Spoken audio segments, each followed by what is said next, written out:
મેઘના Rana city ન્યૂઝમાં આપનું સ્વાગત કરું છું। સૌપ્રથમ જોઈશું આજના મુખ્ય સમાચાર। ભરૂચના મુસ્લિમ ખારવાવાડમાં ઉભરાતી ગટરોથી રહીશોમાં રોગચાળાનો ભય। ધર્મસ્થાનોમાં જતા આવતા શ્રદ્ધાળુઓને પરેશાની। મચ્છરોના ઉપદ્રવથી ઘેર ઘેર માંદગીના ખાટલા। જંગારના ગૌચરમાં માટી ખોદકામ પ્રકરણમાં ખાણ ખનીજ વિભાગ દ્વારા તપાસ। ગાંધી વિચારોથી પ્રભાવિત કોલકાતાના વૃદ્ધની દાંડીથી સાબરમતી આશ્રમની રિવર્સ દાંડી યાત્રા। ભજન, ધૂન, સંગીત અને નાટકના માધ્યમથી ભાઈચારો, પ્રેમ, શાંતિ અને સદભાવનાનો સંદેશ પ્રસરાવે છે। ભરૂચના સેવાશ્રમ સંકુલના સ્મૃતિ સ્થળની મુલાકાત લીધી। ભરૂચના વેજલપુર પાસેના મુસ્લિમ ખારવાવાડમાં ઉભરાતી ગટરથી લોકોમાં રોગચાળો પ્રસરી રહ્યો હોવાથી દહેશત જોવા મળી રહી છે। ભરૂચ શહેરમાં સ્વચ્છતા અભિયાન સર્વેક્ષણના સમાપન સાથે પુનઃ ગંદકીની સમસ્યા વકરી રહી છે, જેથી રોગચાળાનો ભય પણ લોકોમાં જોવા મળી રહ્યો છે। ભરૂચના ફુરજા બંદર પાસે આવેલ તરતી મસ્જિદ તેમજ બહુચરાજી મંદિરની વચ્ચે આવેલા મુસ્લિમ ખારવાવાડ વિસ્તારમાં છેલ્લા 15 દિવસથી ડ્રેનેજ લાઇન ઉભરાઈ રહી છે, જેનું અત્યંત દુર્ગંધયુક્ત ગંદુ પાણી મુખ્ય માર્ગ પર પ્રસરતા જળબંબાકાર થઈ ત્યાં જ જમા થતા ગંદકીના કારણે મચ્છરોનો ઉપદ્રવ પણ થતા ઝાડા ઉલટી સહિત અન્ય રોગચાળામાં લોકો સપડાઈ રહ્યા છે। ઘેર ઘેર માંદગીના ખાટલા પણ જોવા મળી રહ્યા છે। આ અંગે રહીશો દ્વારા વારંવાર ભરૂચ નગરપાલિકા તંત્રને ફરિયાદ કરવા છતાં પણ કોઈ જ કાર્યવાહી કરવામાં ન આવી હોવાનો આક્ષેપ કરી તેઓનો રોષ વ્યક્ત કરી રહ્યા છે। આક્રોશ વ્યક્ત કરતા સ્થાનિકો ઉભરાતી ગટરોની મરામત કરવામાં નહીં આવે તો આ ગંધાતા મળમૂત્રયુક્ત પાણી લઈ જઈ નગરપાલિકામાં ઠાલવવાની ચીમકી પણ ઉચ્ચારી રહ્યા છે। સાહેબ, અમને નર્મ વિનંતી છે કે આજે 15-20 દાડાથી મુસ્લિમ ખારવાવાડ તરતી મસ્જિદ પાસે આ પાણી ફેલાઈ રહેલું ને હજુ લાઈન તો ચાલુ થઈ નથી ને કાંઠી આ પાણી આવી ગયું। નાના નાના બાળકો વામીટો સંડાસો પીતા થઈ ગયા ને અમે તો દરવાજાને બારીઓ બંધ કરી કઈ આખો દિવસ રહીએ। સાહેબ, તમારી આટલી વિનંતી કરો, અમારી આટલી વિનંતી કરો કે આવીને જરા જોઈ જાય ના કઈ ભૂંગળાનું પાણી બંધ કરે। એકલું ગજ્જું પાણી આવે ને બાળકો તો બધા બીમાર થઈ ગયા છે અમારા। આટલે અમારા બધા 15-20 બચ્ચા બીમાર થઈ ગયા, 15-20 બચ્ચા બીમાર થઈ ગયા। હું ને મોટાને રાત દાડો અમારા દરવાજાને બારીઓ બંધ રાખવી પડે ના પાણીની લાઈન તો હજુ ચાલુ થઈ નથી ના પાણી કઈથી આવી ગયું ના પાણીમાં બધા ચાલતા ચાલતા જતા પગ બી કોવાઈ ગયા બધાના। આ રેજલપુર મુસ્લિમ ખારવાવાડ એરિયામાં આ મ્યુનિસિપાલિટીની ગટર બનાવી છે, આ લોકોએ હજુ તો ચાલુ પણ નથી થઈ। તે પહેલા પાઇપલાઇન લીકેજ થઈ ગઈ છે અને આજે 10-15 દિવસથી કમ્પ્લેન કરીએ છીએ, કોઈ પણ મ્યુનિસિપાલિટી વાળા આવતા નથી। તરતી મસ્જિદ પાસે કોઈ પણ મ્યુનિસિપાલિટી વાળા આવતા નથી જોવા માટે, તો અમારે શું કરવાનું, કેવી રીતે રહેવાનું? કેટલી વખત જઈને આવ્યા, કેટલી વખત કમ્પ્લેન કરી જઈને આવ્યા તો પણ આ લોકો આવવા તૈયાર નથી। અમારા બચ્ચાઓ માંદા થઈ ગયા, મોટા માણસો માંદા થઈ ગયા, અહીંયા રહેવાતું નથી। આ મસ્જિદની પાસે નમાજી નમાજ પડવા જાય, કેવી રીતે જાય? આ બહુ ગંદકી છે ને બધા બીમાર થઈ ગયા છે ને છોકરા એટલા રમે છે, જવા આવવાની ડબલ પડે છે, અમારા બધા જ બીમાર થઈ ગયેલા છે।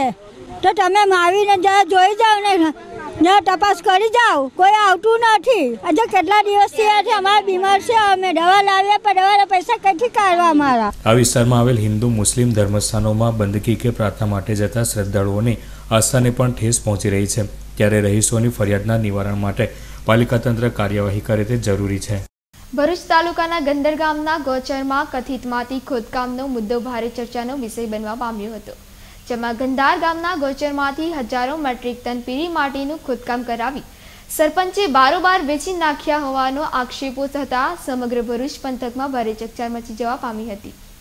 આ સમગ્ર માટી ખોદકામ પ્રકરણ અંગે જિલ્લા કલેક્ટર સુધી રજૂઆતો થતા ખાણ ખનીજ વિભાગના અધિકારીઓ દોડતા થયા હતા અને જંગાર ગામમાં જઈ આ અંગેના અરજદાર નૂર મોહમ્મદ અબ્દુલ્લા પટેલને સાથે રાખી જ્યાં જ્યાં માટીનું ખોદકામ કરવામાં આવ્યું હતું તે જગ્યા ઉપર પોલીસ બંદોબસ્ત સાથે નિરીક્ષણ તેમજ માપણી કરી જરૂરી તપાસ હાથ ધરી હતી।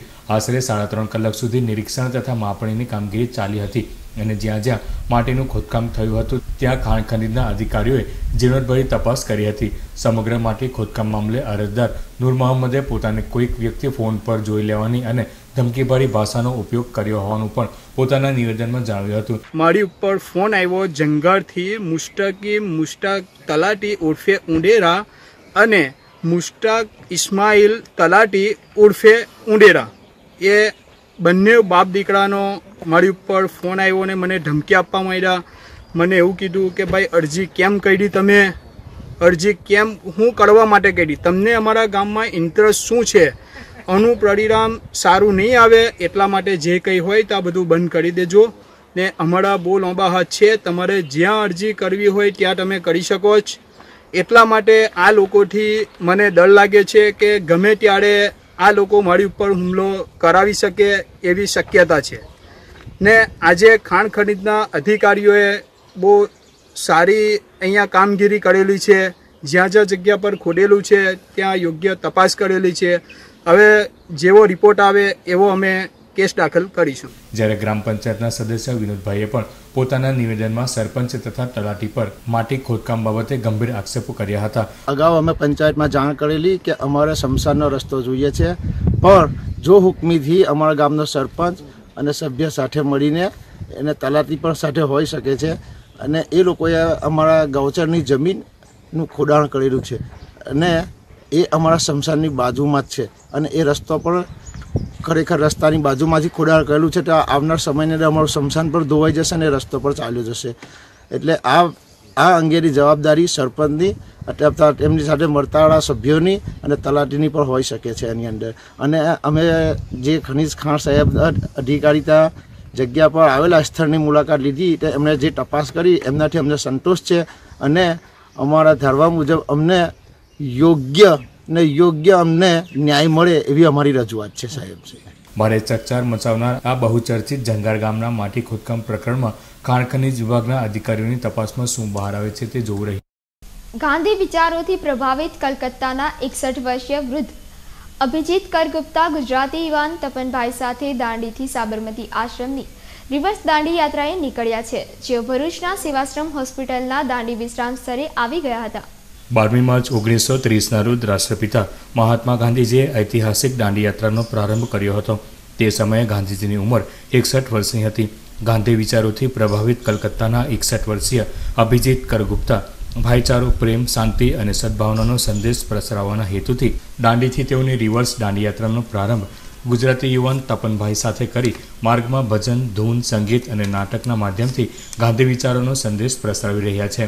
આ દાંડી યાત્રિકો દાંડી યાત્રાના પડાવ એવા ભરૂચ ખાતે આવી પહોંચ્યા હતા. ભરૂચના સેવાશ્રમ હોસ્પિટલ સંકુલમાં આવેલ અને દાંડી વિશ્રામ સ્મૃતિ સ્થળની તેઓએ મુલાકાત લઈ દાંડી યાત્રા અને ગાંધી વિચારોથી પ્રભાવિત થયા હતા. તેઓએ પ્રવાસન વિભાગના દાંડી પથના સ્થળોએ મળેલ અને મળનાર સહકાર માટે આભાર વ્યક્ત કર્યો હતો. मैंने ये उल्टी यात्रा शुरू किया इसलिए 1930 का 12 मार्च जब महात्मा गांधी ने ये यात्रा का शुरुआत किया तब को किसी को पता नहीं जो अंतिम में क्या होगा, लेकिन 6 अप्रैल ही वॉज विक्टोरियस. उन्होंने विजयी बन गया, जैसा एक सूरज जैसा उन्होंने सूरज का शक्ति उनको चलाया. उस शक्ति को डंडी सी बीच से लेकर उस शक्ति उस पावर को लेकर हम लोग पूरा देश में घूमेंगे, छोटा छोटा नुक्कड़ लेकर, गीत लेकर. यही है मेरा सोच. ભારત સરકાર જ્યારે મહાત્મા ગાંધીજીની 150મી જન્મ જયંતિની ઉજવણી કરી રહી છે ત્યારે ગાંધી વિચારોથી પ્રભાવિત કોલકાતાના વૃદ્ધની આ દાંડી યાત્રા અન્યો માટે પણ પ્રેરણારૂપ સાબિત થઈ રહી છે.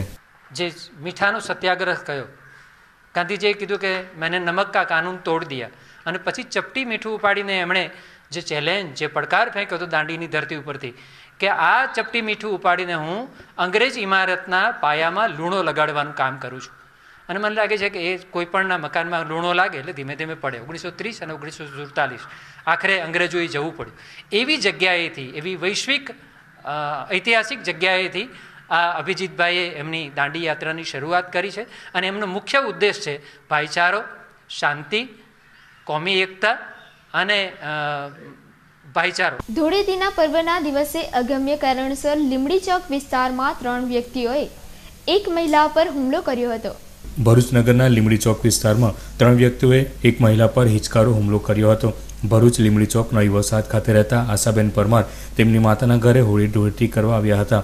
ત્યારે એ જ મહોલ્લાના અનિલ સોલંકી, નિરલ સોલંકી અને દિનેશ સોલંકીએ નશાયુક્ત હાલતમાં આવી આશાબેન તથા તેમની માતા ભારતીબેન પર અગમ્ય કારણોસર હુમલો કર્યો હતો. ઇજાગ્રસ્ત આશાબેનને સારવાર અર્થે ભરૂચ સિવિલ હોસ્પિટલમાં દાખલ કરાયા છે. અમે ધૂળેટી કરવા માટે હું મારા પિયર ગઈ હતી તો ત્યાં આગળ અમે જમી પરવારીને બેઠા હતા ઘરમાં ને એકદમથી દરવાજો ખખડાવ્યો. તો પછી હું દરવાજો મેં ખોલ્યો તો એકદમ જ જે વ્યક્તિએ મને માર્યું ને તે સીધો ઘરમાં જ આવી ગયો અને મારો ભાઈ પાછળ લગાવ્યો ને તેની ફેટ પકડી લીધી અને ડાયરેક્ટ જ એની સાથે ઝપાઝપી કરવા લાગ્યો. મારા મમ્મીએ છોડવાની ટ્રાય કરી તો સીધું ધક્કામ ધક્કી અને મારામારી જ ચાલુ કરી દીધી. મારા મમ્મીએ પૂછ્યું પણ કે ભાઈ શું છે, કયા કારણસર તમે કરો છો, કંઈ કારણ હોય વાતચીત કરીને સુલઝાવો, આવી તો મારામારી નહીં. તો ડાયરેક્ટ જ કંઈ બોલવાનું નહીં, ચાલો નહીં, સીધું મારવાની વાત કરી. અને પછી મારા મમ્મી છોડાવવા ગયા તો સીધું મને ફેટ મારી દીધી. એમાં પંચ હશે તો અહીંયા આગળ મને 3 ટીચીસ આવેલા છે. અને પછીથી ડાયરેક્ટ આ રીતે અમે કેસ લખાવવા માટે નીકળ્યા હતા. એમ કે તારા ઘરના કોઈ પણ નીકળવા દે કે બધાને પેટ્રોલ નાખીને સળગાવી દઈશ કે હું કોઈને છોડવાનો નહીં. અને એની મમ્મીએ પણ પછી છે ને કેસ લખાવવા આવતા હતા ને તો વાળ ઝાલીને પકડી રાખ્યા. અને એમ કુલ 3 જણ હતા, એમના બાપ અને એના 2 દીકરા અને એની મમ્મી. એની મમ્મી છોડવાની જગ્યાએ અમારા ઉલટા સામા વાળ પકડી અને મારવાની ટ્રાય કરી હતી. એ કારણ જ એ લોકોએ જણાવ્યું જ નથી. અમને તો અજાણતામાં જ અમે તો અમારા એમાં જ મસ્તીમાં હતા અને ડાયરેક્ટ જ એ લોકો મારવાના ઈરાદે જ ઘરમાં ઘૂસી ગઈ અને આવું કર્યું. ના, એવું કશું નહીં. અમારે કોઈ દિવસ એમની ત્યાં કોઈ બોલાચાલી કે એવું કશું થયું જ નથી. તો અમે પણ શોકમાં જ હતા કે એકદમથી શું થયું. તો ને લોકો પીધેલા હતા, પૂછ્યું પણ 2-3 વખત કે ભાઈ તમે કયા કારણસર આવું કરો છો. ભરૂચ જિલ્લા કાનૂની સેવા સત્તા મંડળ દ્વારા વિશ્વ જળ દિવસ નિમિત્તે શિબિરનું આયોજન કરવામાં આવ્યું હતું. ભરૂચ જિલ્લા કાનૂની સેવા સત્તા મંડળ દ્વારા વિશ્વ જળ દિનની ઉજવણી કરવામાં આવી હતી. ઉજવણીના ભાગરૂપે શિબિરનું આયોજન કરાયું હતું. આ શિબિરમાં ઉપસ્થિત તમામે જળ બચાવવા અંગે મહત્વ આપ્યું હતું. વિશ્વના જતન માટે પાણીની પર્યાપ્ત માત્રા જરૂરી છે. સાથે જ વિશ્વ શહીદ દિન તારીખ 23/3ના રોજ છે, જે અંગેની પણ આગોતરી શ્રદ્ધાંજલિ વીર શહીદોને ઉપસ્થિતોએ આપી હતી. કાર્યક્રમ આપણે રાખ્યા છે. આજે પાણી દિવસ છે. તો જલ હી જીવન. જો સૃષ્ટિની ઉત્પત્તિ પાણીમાંથી જ થઈ છે. જો પાણી ન હોય તો કોઈ સજીવનું અસ્તિત્વ જ ન ટકી શકે. એટલે પાણી અને વાણી તો હંમેશા સદુપયોગ કરવો જોઈએ એવું વેદોમાં પણ કીધું છે. શહીદ, જ્યારે આપણે શહીદોને યાદ કરતા હોઈએ અને શહીદોના માનમાં જ્યારે કોઈ કાર્યક્રમ થાય ત્યારે શહીદની કોઈ ઉંમર ન હોય, શહીદની કોઈ જ્ઞાતિ ના હોય, કોઈ જાતિ ના હોય, કોઈ ધર્મ ના હોય, કોઈ લિંગ ના હોય. શહીદ એટલે માત્ર એવો વ્યક્તિ કે જે રાષ્ટ્ર માટે, રાષ્ટ્રના રક્ષણ માટે, સમાજ માટે, સમાજના રક્ષણ માટે પોતાની જાતનું ગર્વપૂર્વક બલિદાન આપી દે એવા વ્યક્તિ એટલે શહીદ. અંકલેશ્વરના નેશનલ હાઈવે પર અંસાર માર્કેટ પાસે બાઇક સ્લીપ થતાં એક ઈસમનું મોત નીપજ્યું હતું, જ્યારે પુત્ર સહિત 2ને ઈજા પહોંચતા સારવાર અર્થે ખસેડવામાં આવ્યા હતા. જોકે ઘટનામાં સેવા આપવામાં મોડી પડેલ 108ના કર્મચારી પર સ્થાનિકોએ હુમલો કર્યા હોવાનો વિડીયો વાયરલ થતાં ચકચાર મચી જવા પામી છે. પોલીસ સૂત્રે માહિતી મુજબ અંકલેશ્વરના ગડખોલ પાટિયા પાસે પંચવટી સોસાયટીમાં રહેતા સંજય પ્રજાપતિ તેમની બાઇક પર તેમના પુત્ર શુભમ તેમજ નિરંજનસિંહ નેશનલ હાઈવે પર અંસાર માર્કેટ પાસેથી પસાર થઈ રહ્યા હતા. તે દરમિયાન અચાનક બાઇક સ્લીપ થઈ જતા ડિવાઈડર સાથે ભટકાતા સંજયભાઈ પ્રજાપતિનું ઘટના સ્થળે જ મોત નીપજ્યું હતું, જ્યારે બાઇક પર સવાર તેમનો પુત્ર સહિત 2ને ઈજાઓ પહોંચી હતી. આ અકસ્માતની જાણ આજુબાજુના રહીશોને થતાં ઘટના સ્થળે દોડી ગયા હતા અને મૃતક તેમજ ઈજાગ્રસ્તોને અંકલેશ્વરની જયાબેન મોદી હોસ્પિટલ ખાતે ખસેડવામાં આવ્યા હતા. આ અકસ્માતની જાણ શહેર પોલીસને થતાં પોલીસે દોડી આવી અકસ્માત અંગેનો ગુનો નોંધી વધુ તપાસ હાથ ધરી છે. જોકે ઘટનામાં 24 કલાક સેવા આપતી 108 એમ્બ્યુલન્સને ફોન કરી એક્સિડન્ટ વિશે માહિતી આપતા 108 એમ્બ્યુલન્સ ઘટના સ્થળે સમયસર નહીં આવતા સ્થાનિકો ગુસ્સે ભરાયા હતા. સમયસર નહીં આવેલી 108 એમ્બ્યુલન્સના ડ્રાઈવરને સ્થાનિક પબ્લિકે એમ્બ્યુલન્સમાં જ માર માર્યો હતો અને એમ્બ્યુલન્સનો ઘેરાવ કર્યો હતો. જોકે અન્ય લોકો દોડી આવતા એમ્બ્યુલન્સને રવાના કરતો વિડીયો સોશિયલ મીડિયામાં વાયરલ થયો હતો. આ અંગે એમ્બ્યુલન્સના ચાલકે હજુ સુધી કોઈપણ પ્રકારની પોલીસ ફરિયાદ નોંધાવી નથી. અંકલેશ્વર શહેર પોલીસે હરિનગર સોસાયટી પાછળ જુગાર રમતા 4 જુગારીઓને ઝડપી પાડી 2600નો મુદ્દામાલ કબજે કરી કાયદેસરની કાર્યવાહી હાથ ધરી છે.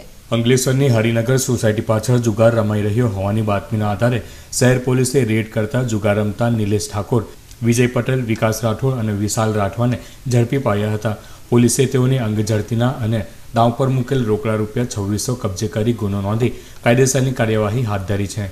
નબીપુર એજ્યુકેશન એન્ડ વેલફેર ટ્રસ્ટના નામે વર્ષ 2014માં મદદનીશ ચેરિટી કમિશનર ભરૂચમાં બોગસ ઠરાવો અને ખોટા સોગંદનામા કરી ફાઉન્ડર ટ્રસ્ટીઓના નામો બદલાવા, સત્તા હસ્તગત કરવા, ગુનાહિત ષડયંત્ર અંગે 7 દિવસમાં તપાસ કરી અહેવાલ કરવા ગુજરાત હાઈકોર્ટ દ્વારા પોલીસને હુકમ કરાયો છે. નબીપુર એજ્યુકેશન એન્ડ વેલફેર ટ્રસ્ટના ટ્રસ્ટીઓના નામે વર્ષ 2014માં મદદનીશ ચેરિટી કમિશનર ભરૂચમાં રેકર્ડ ઉપર બોગસ સોગંદનામા કરી કોઈ સત્તા વિના ખોટા ઠરાવ કરી ટ્રસ્ટની સત્તા હસ્તગત કરવા, ગેરકાયદેસર મંડળી બનાવી સામાન્ય હેતુ પાર પાડવાના ચકચારી પ્રકરણ તેમજ ટ્રસ્ટના બંધારણમાં બોગસ સહીઓ સાથે ચેડા કરી સ્વર્ગસ્થ ફાઉન્ડર ટ્રસ્ટીઓના ખોટા મરણ દાખલા રજૂ કરી સામાન્ય હેતુ પાર પાડવાના ગુના અંગે નબીપુરના જાગૃત નાગરિક રફીક વાડીવાલાએ નબીપુર પોલીસ મથકમાં ફરિયાદ દાખલ કરવા અરજ ગુજારી હતી. જોકે પોલીસે ગુનો દાખલ ન કરતા આ અંગે બિનજામીનપાત્ર ગુનો બનતો હોય નામદાર ગુજરાત હાઈકોર્ટમાં દાદ માંગવામાં આવતા હાઈકોર્ટના નામદાર જજ સોનિયા ગોકાણીએ સમગ્ર બાબત અંગે 7 દિવસમાં કોઈપણ જાતનો વધુ સમય વેડફ્યા વિના તપાસ કરી એફઆઈઆર દાખલ કરવા, અન્યથા તપાસ અહેવાલ રજૂ કરવા હુકમ કર્યો હતો. ભરૂચ એસટી તંત્રના 10 જેટલા ડ્રાઈવર કંડક્ટર સામે કાર્યવાહી કરવામાં આવી હોવાના અહેવાલો સાંપડી રહ્યા છે. એસટી બસો વિવિધ હોટલો ખાતે અધિકૃત અને બિનઅધિકૃત રીતે ઊભી રાખવામાં આવે છે. અધિકૃત એવી રીતે કે એસટી તંત્ર દ્વારા ટેન્ડર બહાર પાડવામાં આવે છે, જેના ટેન્ડર મંજૂર થાય તેવી હોટલો પર લાંબા અંતરની એસટી બસો ઊભી રહે છે. જ્યારે બિનઅધિકૃત રીતે પણ કેટલાક ડ્રાઈવર કંડક્ટરો હોટલો પર એસટી બસો ઊભી રાખે છે તેવી ફરિયાદના આધારે કાર્યવાહી કરતા ભરૂચના 10 ડ્રાઈવર કંડક્ટરોની સામે પગલાં ભરવામાં આવ્યા છે. ભરૂચના આંગણે શ્રીમદ ભાગવત જ્ઞાન યજ્ઞ મહોત્સવનું આયોજન કરવામાં આવ્યું છે. ભરૂચના મક્તમપુર રોડ પર આવેલ પ્રીતમનગર 2 કોમન પ્લોટ ખાતે તારીખ 23 થી 29 માર્ચ 2019 દરમિયાન શ્રીમદ ભાગવત જ્ઞાન યજ્ઞ મહોત્સવનું આયોજન કરવામાં આવ્યું છે, જેમાં શ્રી વલ્લભાચાર્યજી વસવતાંશ વૈષ્ણવાચાર્ય પરમ પૂજ્ય 108 શ્રી કુંજેશ કુમારજી મહોદય શ્રીમુખે શ્રીમદ ભાગવતના ગુઢાર્થનું રસપાન કરાવશે. કથા પ્રારંભે તારીખ 23/3/2019ના બપોરે 3 કલાકે ભૃગુપુર સોસાયટી સ્થિત શ્રી ગોવર્ધનનાથજીની હવેલીથી શોભાયાત્રા નીકળી મહોત્સવ સ્થળે પહોંચશે. તારીખ 24/3/2019ના રવિવારે કડી અમદાવાદના શ્રી રાજેશ કુમારજી મહારાજ શ્રી તેમજ પરમ પૂજ્ય શ્રી કૃષ્ણકુમારજી મહોદય શ્રી વિશેષ ઉપસ્થિત રહી આશીર્વાદ પાઠવશે. કથાનો સમય બપોરના 3 થી 7 કલાકનો રહેશે. હોળી પર્વની ભરૂચ નર્મદા સહિતના આદિવાસી વિસ્તારમાં પ્રાચીન આદિવાસી નૃત્યમાંના એક ઘેરૈયા નૃત્યની ભારે બોલબાલ જોવા મળે છે. જ્યારે હોળી પ્રગટે ત્યારે લોકો ઘેરૈયા નૃત્ય સાથે ઝૂમી ઉઠે છે. કેટલાય આદિવાસી વિસ્તારોમાં સામૂહિક હોળી મનાવવામાં આવે છે, જેમાં આસપાસના ગ્રામ્ય વિસ્તારના લોકો પણ ઉમટી પડી નાચગાન સાથે ખુશી મનાવે છે. ઢોલના તાલે નાચતા કૂદતા ઘેરૈયાઓને જોઈ અન્યને પણ નાચવા કૂદવાનું મન થઈ જાય છે. એટલું સુંદર આ નૃત્ય હોય છે.